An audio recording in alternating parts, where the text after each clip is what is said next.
நான் ஜெயிக்க மாட்டேன்றதுல ஒரு தெளிவாக இருக்கார். பட் டிஃபால்ட் கூட என் கட்சிக்கு வெற்றி வரக்கூடாது அப்படின்றதுல ஒரு உறுதியாக இருக்கார். விஜய் அப்படி கிடையாது. விஜய்க்கு வெற்றி ரொம்ப முக்கியம்.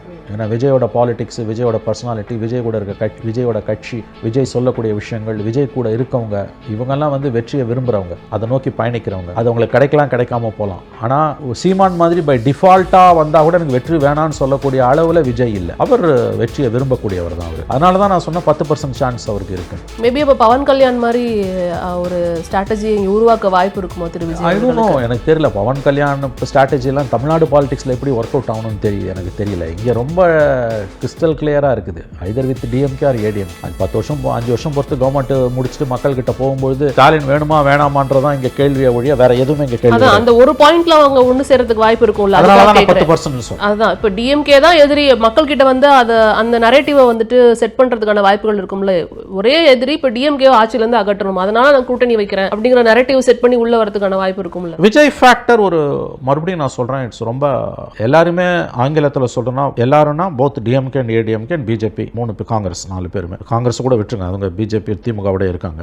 டிஎம்கே ஏடிஎம்கே அண்ட் பிஜேபி எல்லாருமே தேர் கீப்பிங் தர் ஃபிங்கர்ஸ் கிராஸ்ட். பயப்படுறாங்க விஜயோட டிஸ்டர்பன்ஸ் எப்படி இருக்குன்னு உங்களுக்கு தெரியல. ஏதோ ஒரு டிஸ்டர்பன்ஸ் இருக்குன்றது தெரியுது. நான் மறுபடியும் சொல்ல, விஜய் ஜெயிச்ச ஆட்சியெல்லாம் அமைக்க முடியும். 30% நீ கிராஸ் பண்ணணும். ஆனால் அவர் 15% போல் பண்ணார்னா it will be a disaster for DMK and ADMK. ஏன்னா he will be a spoil sport. நான் அடிக்கடி சொல்ற மாதிரி you will be a wrecker, you cannot be a victor. அவருக்கு சதைப்பார் இவங்க வாய்ப்புகள். ஆனால் டிஎம்கே சதிக்க போறாரா ஏடிஎம்கே சதிக்க போறாரான்றதான் இன்னைக்கு $1 million. மறுபடியும் சொன்னா both the Dravidian parties and BJP keeping their fingers crossed. Vijay factor அது நம்ம கவனத்தில் வைத்துக் கொள்ள வேண்டும். பல்கலைக்கழக துணைவேந்தர் நியமனத்தில் உச்சநீதிமன்றம் கொடுத்த ஒரு தீர்ப்புக்கு உயர்நீதிமன்றத்தில் வந்துட்டு இடைக்கால தடை விதிக்கப்பட்டிருக்கு. இதுக்கு பின்னாடி என்ன இருக்கும்? இதோட தீர்ப்பை நீங்க ஃபர்ஸ்ட் எப்படி பாக்குறீங்க சார்? இது ரொம்ப தவறான தீர்ப்புங்க.